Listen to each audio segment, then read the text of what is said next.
Paul here from My Perfect Failure, helping you turn your failures into successes and your setbacks into opportunities.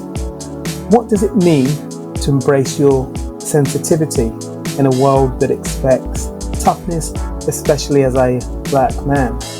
On this episode of My Perfect Failure, I'm joined by Jor-El Caraballo, therapist and author of Meditations for Black Men, and a trailblazer challenging stereotypes of black masculinity. We explore his journey from a curious, empathetic white kid from Carolina to helping black men redefine self-care and embrace their emotional wellness. So stick around to the end to discover Jor-El's advice for starting your meditation practice that heals and empowers no matter where you are in your meditation journey. Who knows what Jay-Z, J.K. Rowling, Bill Gates and Oprah Winfrey all have in common? Okay, I will tell you then. They have all overcome failure in one shape or form to go on to gain success in their respective careers. Welcome to My Perfect Failure. Join us as we delve into the world of our perfect failures. We will interview, explore, and discuss how our perfect failures can lead us to success. Join us and tune in. Welcome everybody to another episode of My Perfect Failure. Today, I'm super excited as I have another fantastic guest for you. So my guest today is an author, a licensed therapist, co-founder of Viva, a multi-state mental health practice. He is also a sought-after expert in mental health. He received his BA in psychology from the University of North Carolina, Wilmington, and a degree in psychological counseling from Teachers College, Columbia University. He is passionate about destigmatizing mental health and self-care, especially for marginalized communities. And he is the author of the Shadow Workbook, Self-Care Exercises for Healing Your Trauma and Exploring Your Hidden Self, and Self-Care for Black Men, 100 Ways to Heal and Liberate. So a very warm welcome to My Perfect Failure, Jor-El Caraballo. How are you? I'm doing well. How are you? Well, I'm all the better for about to have a wonderful conversation with you. When I became aware of you, I've been researching and been pleasantly surprised that you're doing this work that I feel needs to be done, work that I have limited knowledge of. So it's always lovely when you become aware of people that can just educate you, not just on your stuff, actually, because of the work that you've done and the readings you've done. You list all these different things that you've read around. It's a rich experience researching you. So thank you for the work that you're doing to date. Yes, thank you. So I think always a good place to start is kind of like at the beginning. So psychology, self-care, all the things that you do, all the things that you're interested in. I love those things because it's all about, in my mind, exploring the mind, looking after ourselves, nurturing ourselves, nourishing ourselves. And I think that can easily go by the wayside in society in general, but particularly for marginalized groups and communities. So I guess where I was curious to start is, how did this become so significant in your world? Yeah, it's a great way to start. And I'm thinking about, how far back are we going here? Yeah, go back. Wherever you see fit. So, like many children, I was very much a why kid. Why? Why you do that? Why you do this? Why? Curious. Why is this way? Why is it that way? Why not that? And so I think that was something that was very natural for me. And coupled with that, I also see myself as a highly sensitive person. So I'm really attuned to my immediate environment. I'm attuned to people's energies. I'm generally very empathic. And so I kind of talk about it as having like You might appreciate this. There was a time when TVs had external antennas where like the little bunny ears, wires, you may be old enough Yeah, to yeah, know, yeah, yeah, right? 100%. You may be old enough to know that. Going back a few years, Going back a little bit, you're taking me back. Yes, I am right? familiar. And so what I like to say is like being a sensitive person is like having those, like we used to call them bunny ears, Yeah, yeah. where you can pick up all those waves in the environment and the world around you. And so I'm responding to that. And so I was Mm. curious and sensitive as a young person, and being a Black boy in, the kind of rural North Carolina, kind of countryside area, that was a little bit of a challenge, right? Because there was sort of norms and stereotypes about, of course, what boys were, but also what Black boys were, Mm. right? And supposed to be. And so here I was, like, I played football from time to time with friends, but I'm more readily identified with like Belle from Beauty and the Beast, right? So I Mm. was like, give me the books. I want to read the books. Like, Mm. what a beautiful library. I want to write things. And so it was this idea of having this rich inner world, right? And I'm absorbing all this information and then trying to make sense of the world around me, right? Why were my parents doing this? Why was my sibling doing this? Why, you know, why that storyline on the TV show? And like, why did they do that? And so it's sort of psychology, I think, was always a part of my makeup in that way. And it wasn't until, sort of fast forwarding a lot to high school when I enrolled in a dual enrollment course. So like a local college course while I was still in high school. It was Intro to General Psychology, and had the greatest teacher who was like fun and like weird and authentically herself and was helping people. And I was like, oh, this is really interesting. There's convergence of Okay. being a space where you can really be yourself. I can sort of lean into the empathic nature. I can lean into the sensitivity, and I can also use that to support people. And like, isn't that really wonderful? And it's also creative and flexible. And so, but it's also kind of scholarly, right? You have to really understand these really complex ideas and their mysteries. And so it sort of came together as like, I think this is it for me. And so that started psychology. And I've only ever studied psychology in higher education. That was always my focus. And it's just been a straightforward path since then. I love the way that you chronicled the different elements and Mm. you blended them, fused them together. And I guess as you were talking, I'm thinking about lots of things I'm thinking about, but one of which I'm thinking about is, those different touch points, understanding those different touch points as a youngster, trying to, because when we're curious, we have these Mm. questions, then it's kind of tricky to kind of work out what they mean to wider society, what they mean to me, and is this something that I should do and pursue and fuse together? So I think it's lovely. We're going to talk more about what you're doing today, but how you're able to figure it out and how you're able to blend it together. Just around being a youngster and being sensitive, Mm. particularly in a being a Black young man, and being sensitive and being curious. That's kind of tough because it's tough for guys anyway to be sensitive and to be curious because particularly young guys, young Black guys, it's not really viewed as as an obvious trait. It's a Mm-hmm. trait that probably stands out stands out because it's different from the behavior of everybody else. Were you conscious of that when you were in those younger years? Oh, absolutely. And other people were conscious of it too. And so that was part of my personal challenge of sort of having that.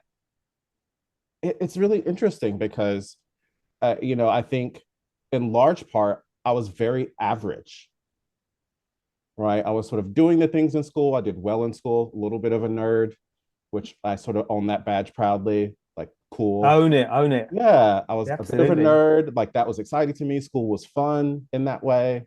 And, but there was also this element of, oh, I know that the way that I'm thinking and seeing things is like it's a really emotional experience for me first, right? And I think other people, classmates, some teachers, my family were also aware of that, of, oh, this person is not the sort of stereotype of what we'd expect. And I think for a lot of people in the area in which I grew up in, they weren't quite sure how to navigate that. And so, I was, again, like, sensitive. I was also marked as gifted when I was younger, and so academically gifted. And so there was that sort of like, oh, this is atypical for where we are and what we know. Where do you fit? And so I definitely felt that. Mm, And that was not the easiest thing, right? It was hard to sort of navigate feeling sort of disconnected in that way, but also kind of jarring because I was so connected in so mm, many ways. I was always involved in school activities. I was always doing a lot of things. I always had friends. And so it was this weird kind of parallel experience of having this very sort of average, sort of like social experience, but also having this internal experience that was very different. That was like processing all this information. It was feeling things very deeply, trying to make sense of the world I was in. And yeah, it was a bit of a challenge. And it wasn't until I got older, right, and sort of had more experience with, other supportive people in my life, other kinds of people, other communities and environments. I was like, oh, like all of this, I can now have language for this. I yeah. now have language for what that was, how I was different, how I was alike, and also seeing now the difference between how people, especially, peers in schools and for young people, how they respond differently now to difference. And so it's very encouraging to really see that, oh, the younger generations are much more welcoming and interested in that variance, Yeah. whether that be about gender expression or social sort of skill or aptitude or intellectual abilities. There's a lot more respect for the variance, and so it's very interesting and, like, I think really lovely to see how that's progressed over time. Yeah, absolutely. Absolutely. And to own our difference, particularly as youngsters, is really, really difficult It's the because hardest. it's the hard, yeah, 'cause I think of myself as a youngster and we kind of want to be popular. We want to be accepted. So even we've got all this stuff going on internally, even when we feel that we're pushing against the tide because it's not us, we kind of go with it. So it takes a certain level of confidence, maturity to kind of go with who we are. And I guess as youngsters, we kind of, you mentioned about asking questions and being curious. It's great that you're asking the questions because a lot of us don't ask the questions. We kind of accept our circumstances for what they are because we're not curious enough and we just think that's just it. There's no question to ask. I do this because that's what I see on the street. That's what I see on the TV. That's what I see in the magazines that I get. That's what I see on the billboards. That's what I see on every type of signage that I see. So it's amazing that you, at that time and that point in history, had enough within you to be curious and ask those questions. I'm incredibly grateful for that because I don't think I worked for it. It just always felt present for me. Wow. And it's obviously worked very well for me in my career, because I like to think of myself as like a gentle disruptor, right? It's like, I am the person who's kind of like observing and I'm seeing patterns, I'm seeing things. I'm like, well, what do we think of this, right? Mm, Do you notice that it's this way? And does that still make sense to you? Or do you have yeah, different ideas about that? That's all I do is ask questions yeah, ultimately, right? For a living. And so, yeah, like part of that is just so unearned for me. But I've just yeah, sort of leaned into it and said, I can really use this for my own benefit and, to support mm, other people. And that's, I don't know, I think that's just part of my makeup. yeah. No, I think it's really cool. And I like the idea of asking questions because you open people up to really thinking and exploring themselves. Because I think the challenge, it'd be lovely to get your take on this. I think the challenge that we have in life is that that acceptance of our circumstances, not asking the question, even when things feel right. Sorry, don't feel right. And then the life that we lead, or that we can lead that life to day dot when unfortunately we're no longer here, but it isn't the life that really was for us. And it's because we haven't been around someone like yourself that really gives you the time to think and have and be curious, be and actually don't I guess can't think of the right words to say here, but there's no shame in exploring who we really are, regardless if that isn't mainstream. Yeah, isn't exploring who we are like the coolest thing? That it is to me. Mm, And so that's, the foundation, I think, of everything that I do. Any writing I do, any work I do with clients or with organizations, is it starts with this idea of let's explore the self, right? Because that's the vessel that we have, that's the where we have the most power, the most control. And what if you aren't accessing your agency? mm, What if you're not giving yourself permission to explore yourself because you just accepted the status quo or what's around you or in front of you, and you never even gave yourself permission to ask, mm. like, what is that? That's And crazy. right, I and yeah, so many of us do that, and it's like it's like I think it's just a beautiful thing to be able to give ourselves permission just to wonder. yeah. It should be almost, it almost to me should be almost a course that we have at school, that we have at college, where you've got dedicated time every week to, I don't know how you would, you'll be able to answer this, I won't, but how total exploration of who you are, your own creativity, no shame here, go for it. Because I think that would, and this is just a hunch. If we develop that skill set, that mindset, that that we lean into that curious gene, that could really transform the trajectory of our life, what we do, happiness, that type of thing. Yeah, and not to put too much on it, but it's kind of my belief that when we do that, like, we can transform the world. We can Yes. transform the world around us, right? When we are not only like when we're curious with ourselves, but when we explore that curiosity with a lack of judgment, with more compassion, with more understanding, with more acceptance, even the ugly parts, right? If we can do that with ourselves, then we can probably do that with anyone. Yeah, totally, totally. Something that I came across a few weeks ago was I think it's kind of related to what we're talking about now.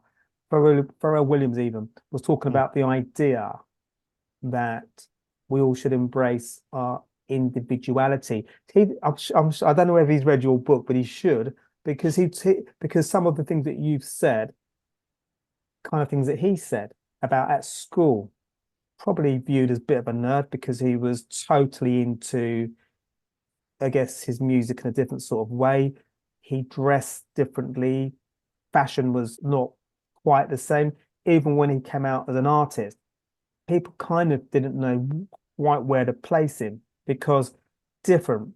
But that's actually been the bedrock of his success, that he's totally leaned into that. He understands that clearly for the masses, certainly when he was starting out. Yeah, it's so interesting that you mentioned him, because now as you're talking about how he's come up, and I'm thinking back to like when that was happening in my life and in real time, and sort of how my immediate Mm, community was responding. It was very much that, like, mm, where do we place this person? What is this music, first and mm. foremost? Like what genre is this? Like it's kind of hip hop, but it's kind of pop, but it's kind of rock, like all these different elements. But he's like a black kid and he's a skateboarder, like vibes. But he's like decidedly black at the same time. Like, what do we do with that? And I Yeah. remember, like, especially for, I certainly felt this, I think other black kids in my area felt this, he was sort of like this beacon for folks who Mm, had that experience of being different, maybe not neatly fitting into a category. Because like, oh, there's like a dark skinned person who is breaking that mold, and like people are confused at first, but also responding well, right? But yeah. like the music took off, like the whole his production took off, like all of that happened pretty quickly.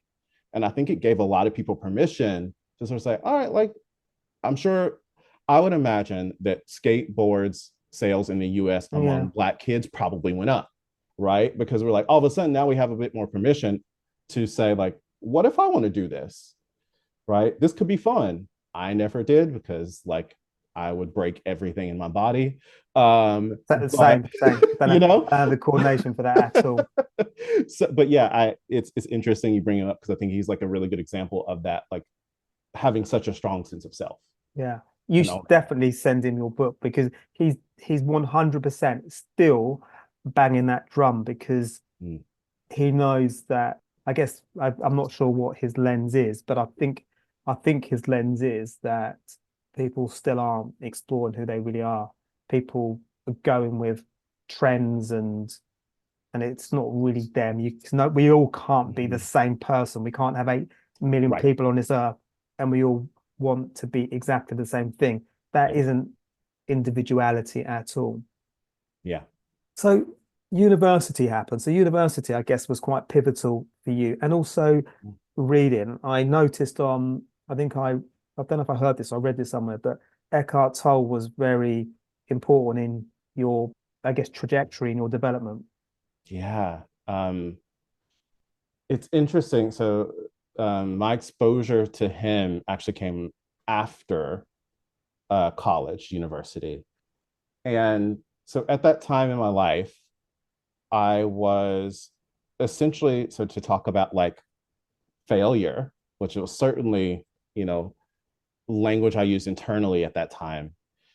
I'd done well in school at university. That was all well and good.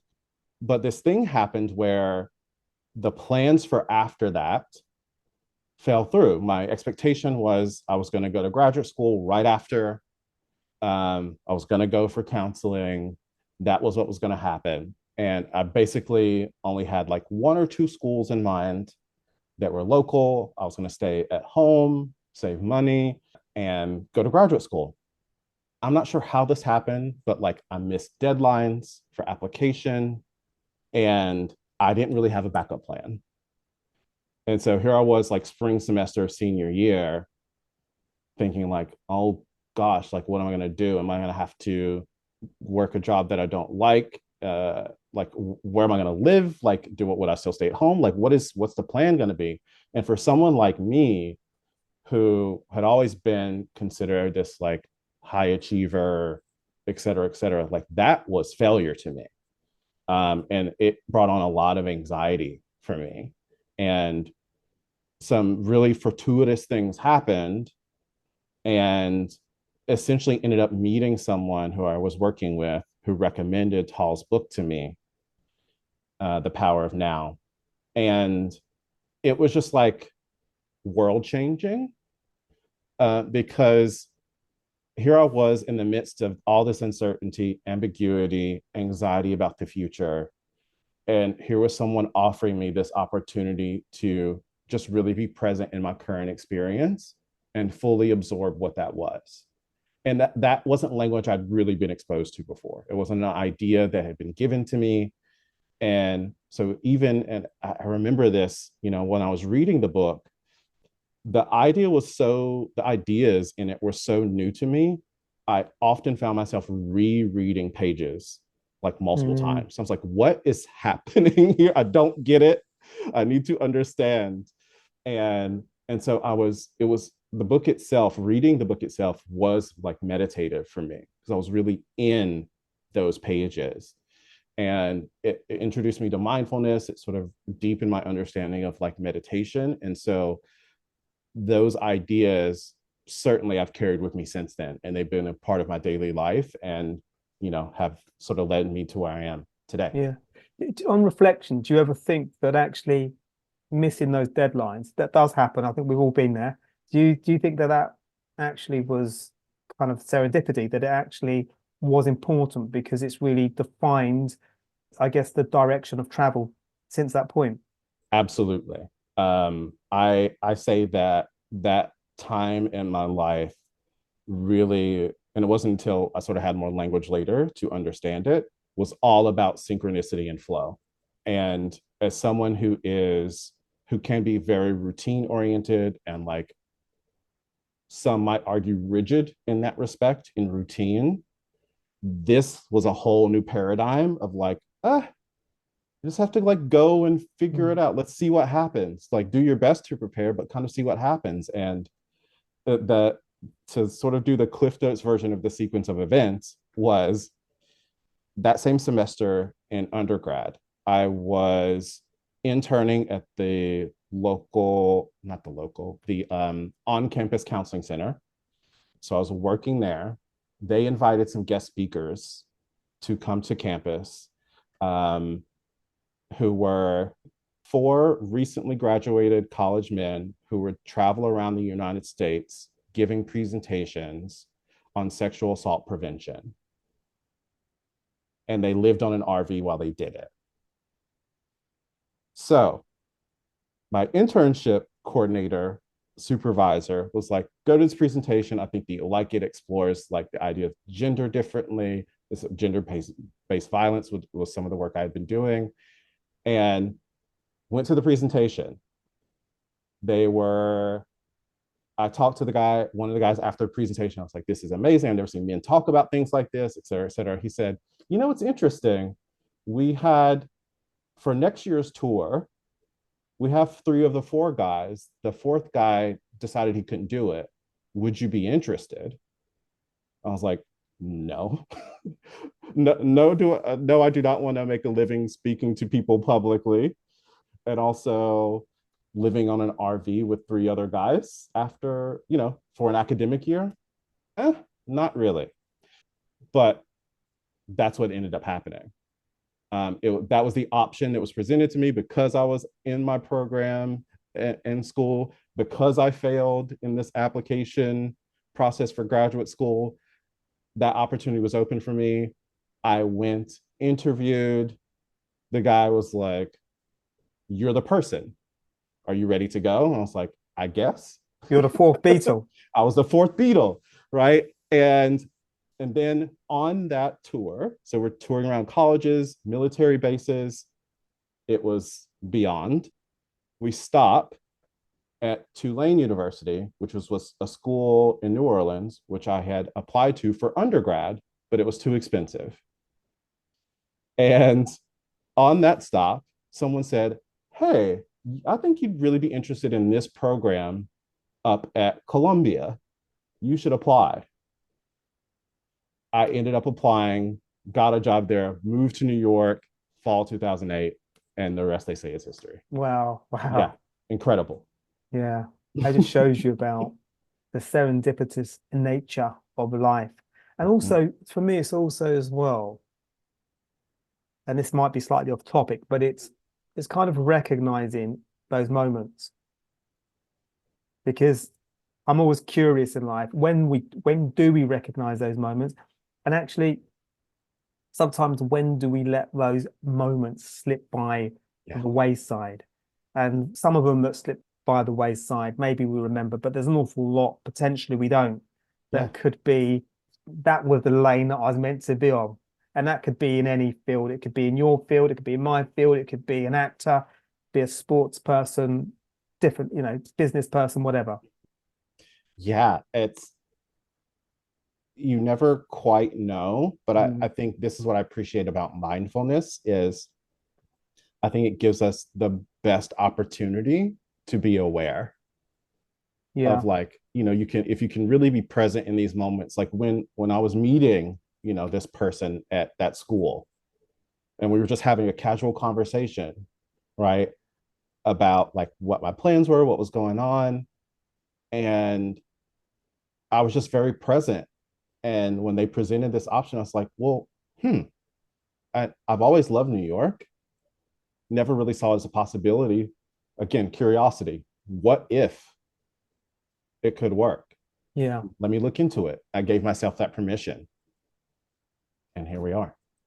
Yeah. Yes. Wonderful. So Viva multi-state mental health practice. Mhm. Can you explain what that means, a multi-state practice? Then I'm keen to, it probably segues quite nicely into your book and to what you're doing today. But curious what you do at Viva and what that means. Yeah. So Viva was started in 2018 with a good friend of mine who I went to graduate school with. We met there. And after graduate school, we had these jobs that were, we worked basically in social services in New York City, which one, best training ground for mental health I professionals. can Like imagine. you get so many different experiences, so many different clients, so many different administrational, like organizational things. It was incredible exposure and experience. But at some point, it's like it's hard, and you're like, oh, there's like this element of this. There's like state sponsored care and the paperwork and administration that comes with that, and supporting people. And at one point, my friend had just sent me a G chat, and you know, we'd had a previous conversation about a holistic kind of wellness practice. And at this point, she was just like done with her job, like really over it, and was like, "So, are you ready?" And most people who know me, my answer to that question is almost always no. Yeah. Um, I'm definitely not a leap before I look person. I was like, not really, but okay. And sort of move forward. And so we started Viva in 2018. And the idea was to sort of, to again, be like a gentle disruptor in the mental health space, and sort of really prioritize patient client experience in the space of therapy. So most of what we do is therapy. So we do individual and couples. And it started with just us, me and my business partner, both trained therapists, opening the practice.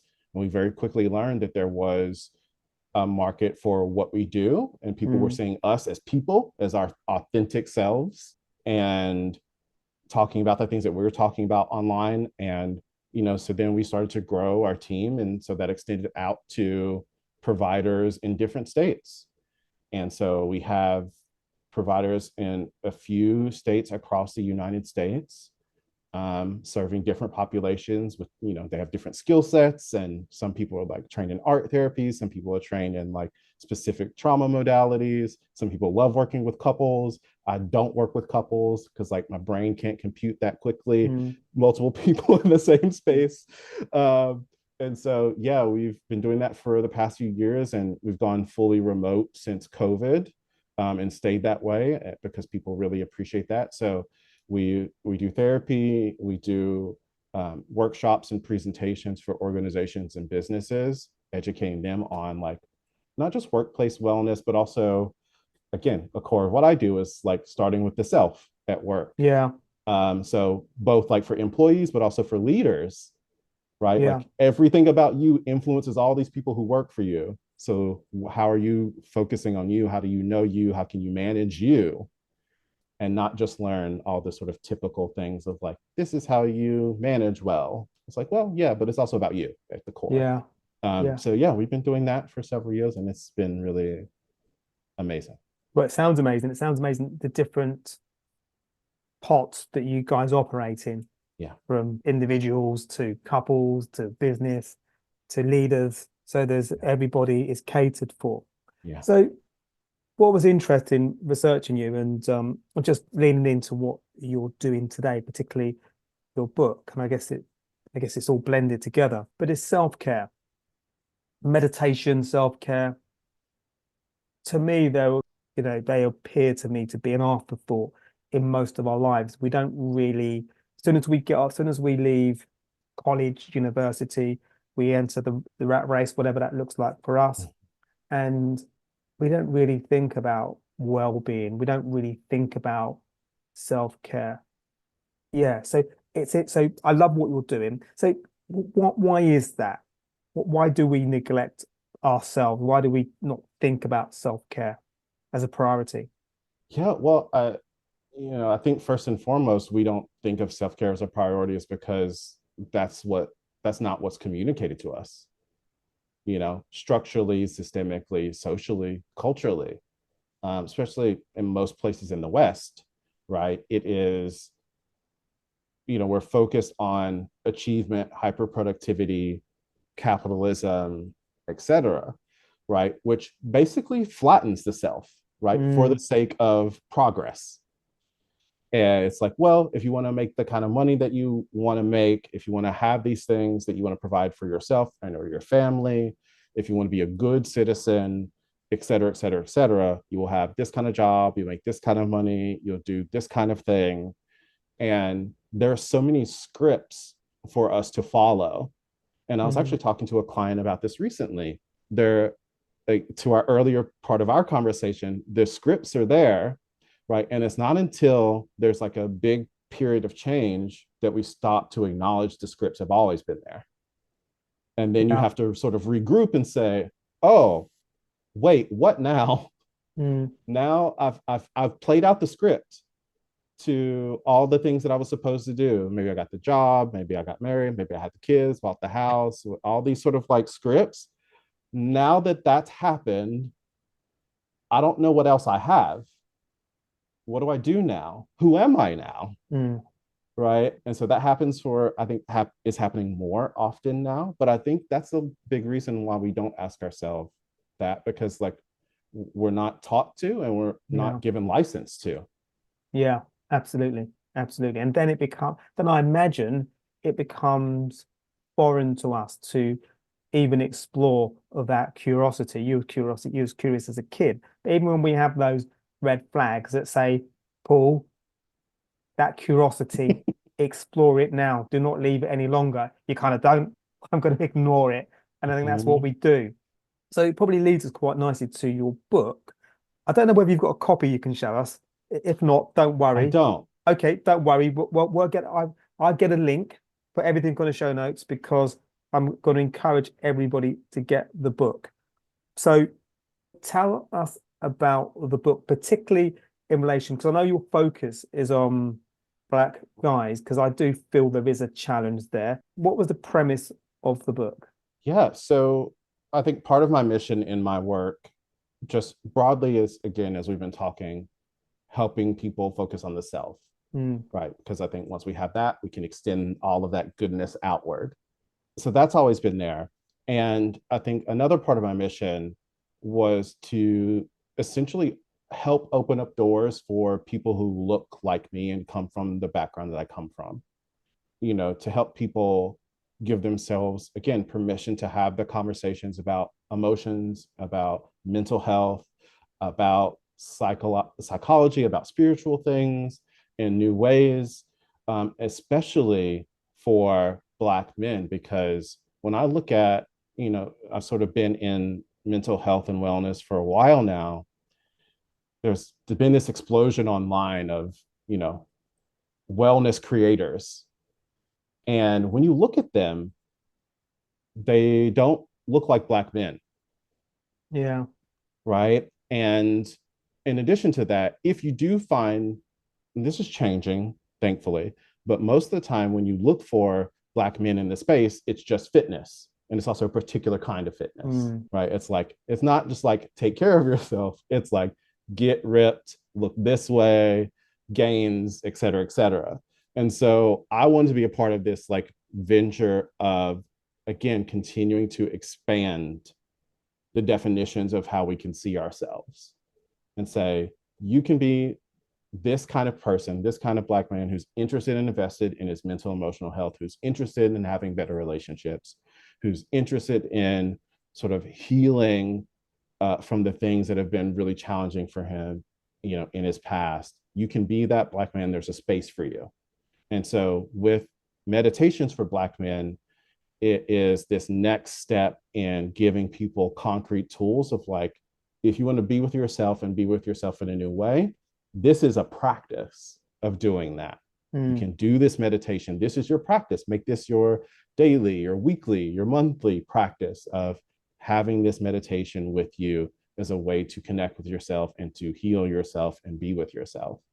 And it's a continuation of, my previous work, which was self-care for Black men, which was just all these entries of options you can do to take care of yourself that a lot of Black men, at least, in maybe in places that aren't New York, don't have so much exposure to.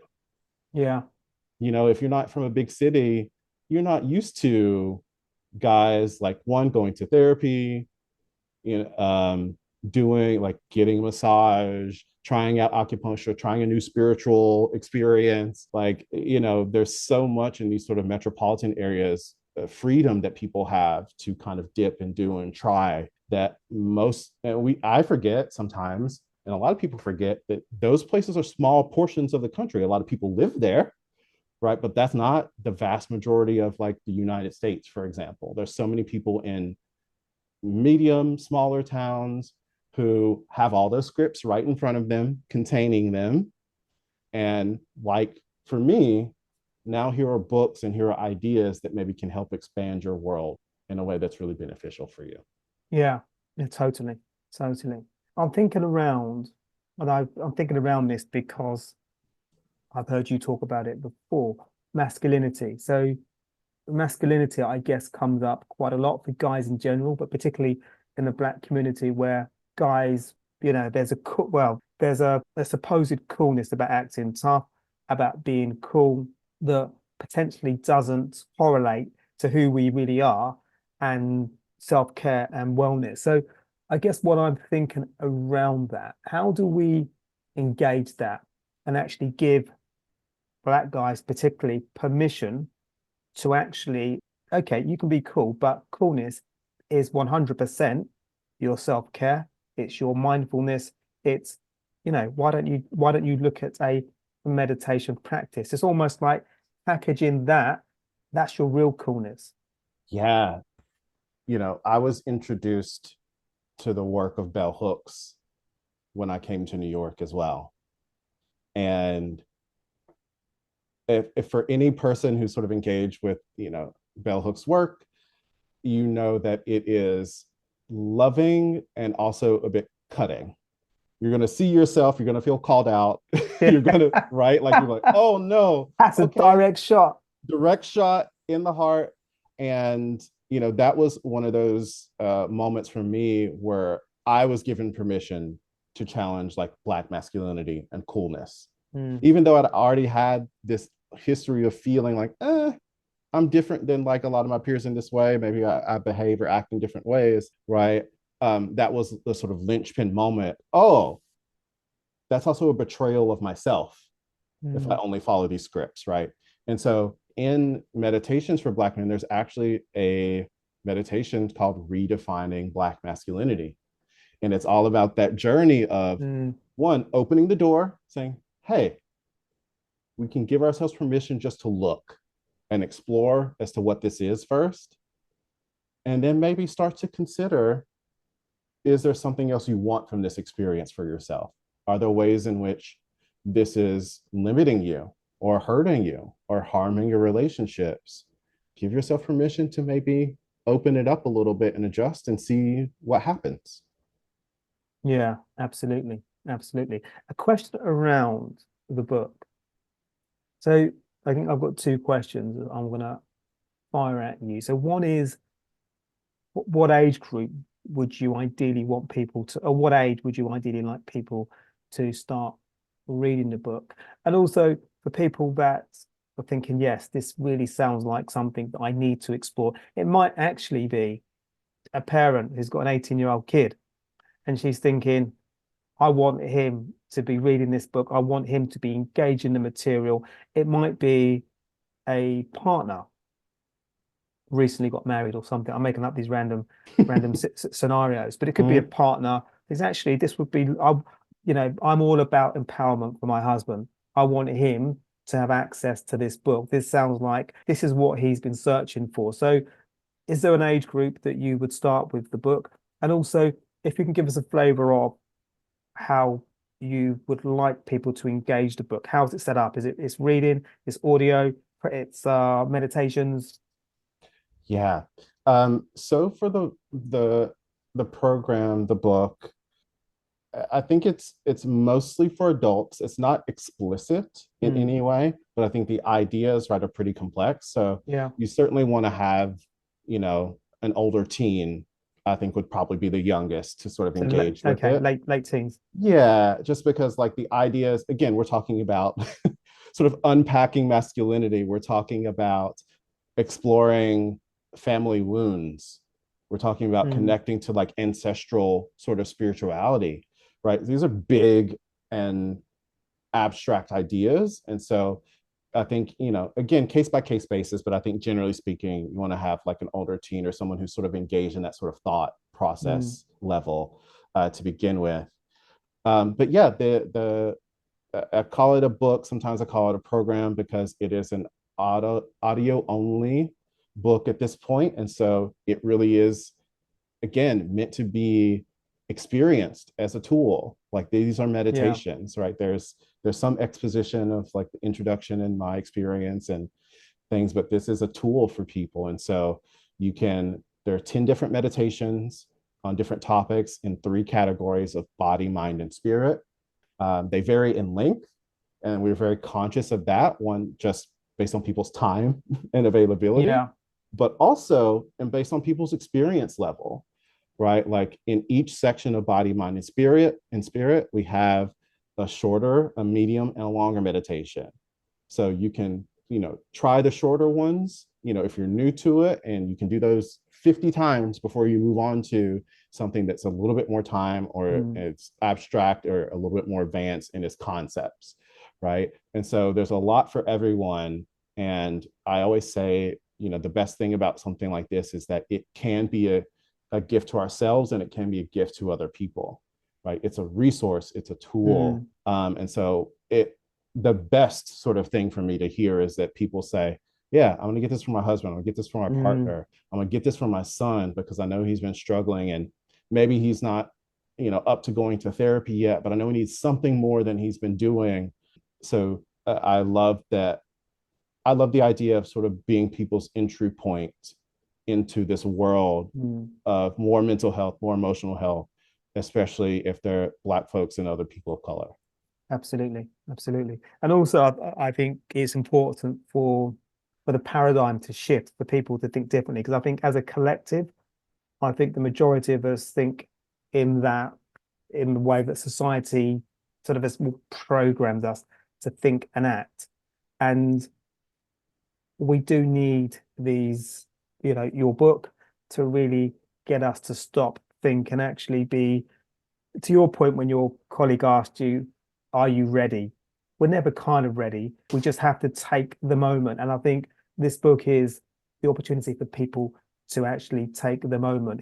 If we're feeling slightly, I don't know, but life isn't quite what we planned or just doesn't feel right, this is this is the time to take the book, do the meditations, and really, yeah, just go with what I'm actually making this up. I'm not a therapist, but really to be comfortable exploring and asking questions.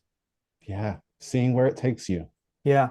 So I wanted to ask you around, so meditation, to my mind, is for people that maybe haven't meditated before, is there I guess, an easy way to start? So it's less intimidating and it's just maybe baby steps for them to actually just get going.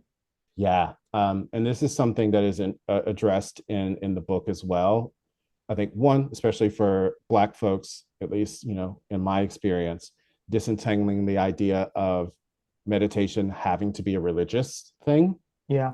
It can be a completely secular psychological tool. It could also be spiritual. Mm, It could also be religious.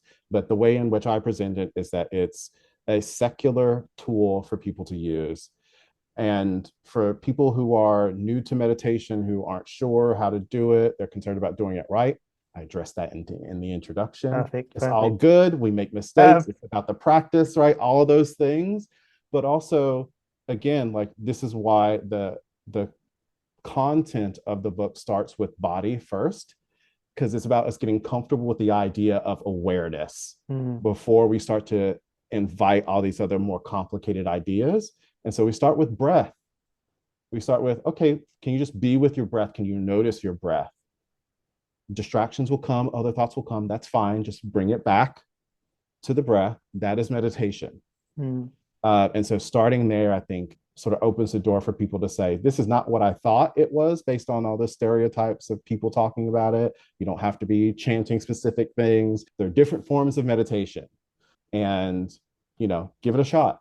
Who knows? Yeah, Again, who knows what will happen and how you feel after? I think amazing things will happen. Give it a shot. Amazing things will happen, undoubtedly. A couple of questions. I know that we're quite on the, well, we're probably going to go fraction overtime. Do you have a few minutes? Yes. Okay, wonderful. So I'll be quick. So, Okay. question that comes to mind as you were talking, I'm thinking about prisons, and I'm thinking about black men that have been caught up in the system. And a lot of those guys their circumstances, their backgrounds would have been unfortunate, and they probably asked the wrong questions as youngsters, and led them to a difficult situation. I think this would be amazing for those guys. So is that something that you've thought about, or is that sort of a bigger piece? I'm sort of laughing because it's absolutely not something I thought about specifically. But as soon as you said it, I was like, oh my gosh, that's a great idea. Mm, Like, I need to email my publicist right now, figure out like what do we do? Because I hadn't thought about that explicitly of like, okay, what if we just give this to people in prison? What I what think could that I, do? I think that it would, you know what? Wow. I think there'd be some wardens like all over it, because this is, part of rehabilitation. Yeah. Imagine the hope that you're going to give black guys that have been incarcerated, and hope has gone. They've never even thought about the idea that their life could be different, Right. exploring who they are.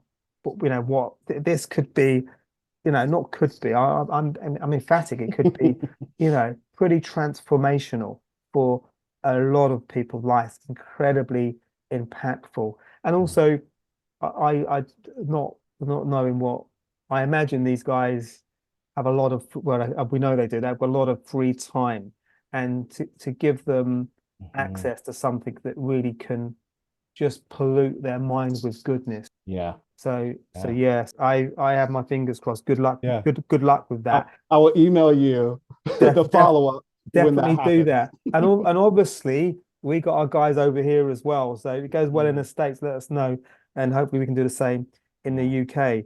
Okay, so three questions. One is, what impact would you like the book to have?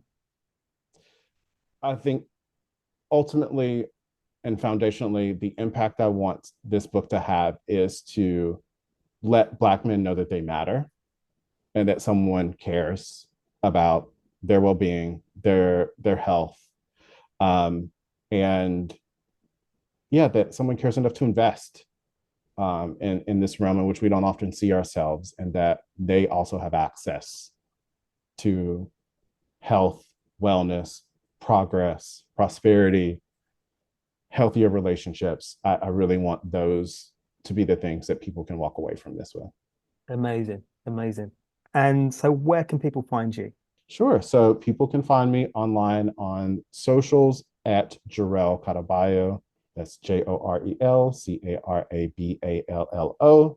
And mostly on Instagram. And I also write a newsletter that's bi-weekly called Coffee and Contemplation, where sort of hear me expose and espouse on mental health things, sort of, again, contemplation, thinking about the self, thinking about ourselves, thinking about the world. So people can check me out there as well.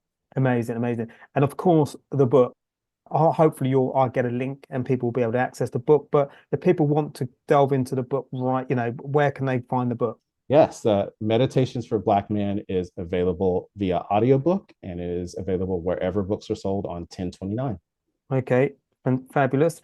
And okay, so we've reached the end of this discussion, unfortunately, but I do have one question, which is the recurring question. So if you could invite three inspirational people for dinner, and they can be alive or past, who might you invite? It's a really good question, and I think I probably have a curveball or two. Okay. So first and foremost, like my OG sort of like therapy inspiration, Carl Jung, Mm. who is all about the shadow self. He sort of Yeah. infused new ideas of psychology and spirituality and astrology. So like he's kind of my guy. So I would just love to be able to talk with him and sort of ask him so many Mm. questions. I think another one would probably be Oprah. I think I mean, in the world, but also in the States, especially, she opened up the door for wellness for a lot of people and just thinking about these like kind of ideas in the mainstream. So I have a lot of questions for her, both on like good choices and some questionable choices of like, why that though? And to get like the real answers, I'd love to be able to have that conversation. And the other one, because this is fresh in my mind, I was listening to him earlier, is a musical artist, JC Chazé of NSYNC. And this is my Okay. curveball because one, I love art and music of all forms, but he's had the most interesting career. He obviously, worldwide boy band sensation, but the way that he expresses himself through art, I wonder how he sees himself and what his journey has been Mm. to give him so much permission to explore in the ways in which he does. Yeah. So I'd be really curious to see what he would have to say. So I think Yeah. that'd make for a really interesting dinner conversation. Yeah. Amazing. So what was his name again? JC Chazé. Okay. I'll look him up after. Yeah, from NSYNC, the boy band, from 2000s. Yeah. Yeah, he just released an album of that's inspired by a Frankenstein story. So it's like a concept album, and that and all the other work he's done. Like, who are you? What's going on? Yeah, like just the range and like Yeah. the creativity is just so fascinating to me. Yeah. Who did I hear the other day? I forget who I heard, but I think it's when you get to a point where you've done, obviously in sync, massive, but you can probably purely be yourself. You can be led. You can be led by this is what motivates me today. Yeah. This is what I want to do today. And you're not dictated to by your record company because the money you're not doing it for the money. Right. You're doing it because this is what energizes me. This is what's in my spirit. This is what's in my soul. Yeah. I think that's a happy place where we all sure. want to get with. And I think what you're doing with your book, I think you're actually giving people access to themselves, and I think is incredibly important. I've gone way over. So thank you for your time. It's been amazing meeting you, Jor-El. Love what you're doing. Thank you. Definitely, I'm wishing you all the success in the world because the success will reverberate around the world and around communities and beyond. So thank you so much. Thank you so much. Thank you. And thank you, everybody, for tuning into this episode of My Perfect Failure. We're always looking to grow the show. So if there's things you like, please let me know. If there's things you don't like, please let me know. And you can find me at paul@myperfectfailure.com, or you can find me via the contact page on the website. So take care for now. Bye. Thanks for listening to My Perfect Failure podcast. Be sure to visit www.myperfectfailure.com to join the conversation. Subscribe to our podcast on iTunes or Google Play. Look out for our next episode.